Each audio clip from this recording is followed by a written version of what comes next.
we just ask so that journos get your name pronounced correctly? Cheney. Can I get you just to say your name for us, please? Cheney. This is quite an emotional kind of play, actually. It's I'm sort of, finding I'm almost tearing up at the end. Like it's not just full throttle kind of punk rock. It's actually got an amazing storyline, and it's really deep, and it's just I'm having such a blast. It's such a fun thing to do.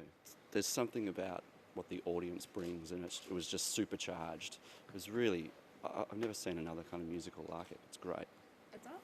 Well, this is different to a gig with the Living End. Normally I'd be, halfway through a bottle of something, but I can't do that with this because you got to be a little bit more focused. And no, you just kind of, pace the floor and make sure you don't miss your cue.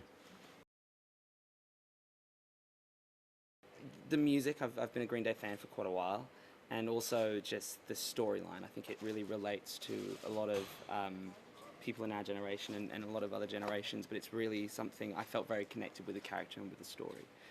It's insane. It's insane. He's such a lovely guy on and off stage.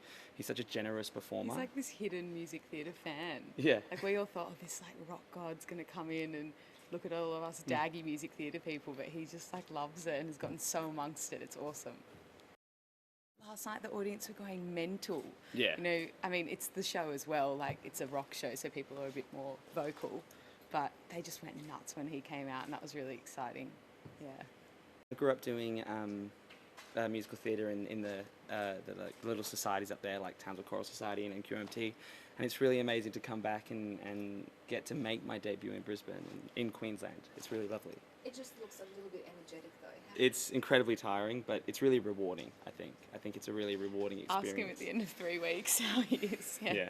What you said about the response from the audience? It's pretty daunting, I think. I think especially like when I looked out yesterday when we finished, and everyone, you can tell, very big Green Day fans. They've got like the merchandise on, and it's kind of, you want to do it justice, but at the same time give the musical justice. So it's quite daunting, but I think it's really exciting to be a part of. My name is Nick Skubij, spelled Skubij, and I'm the executive producer of the show and the co-artistic director of Shake and Stir, the producing company.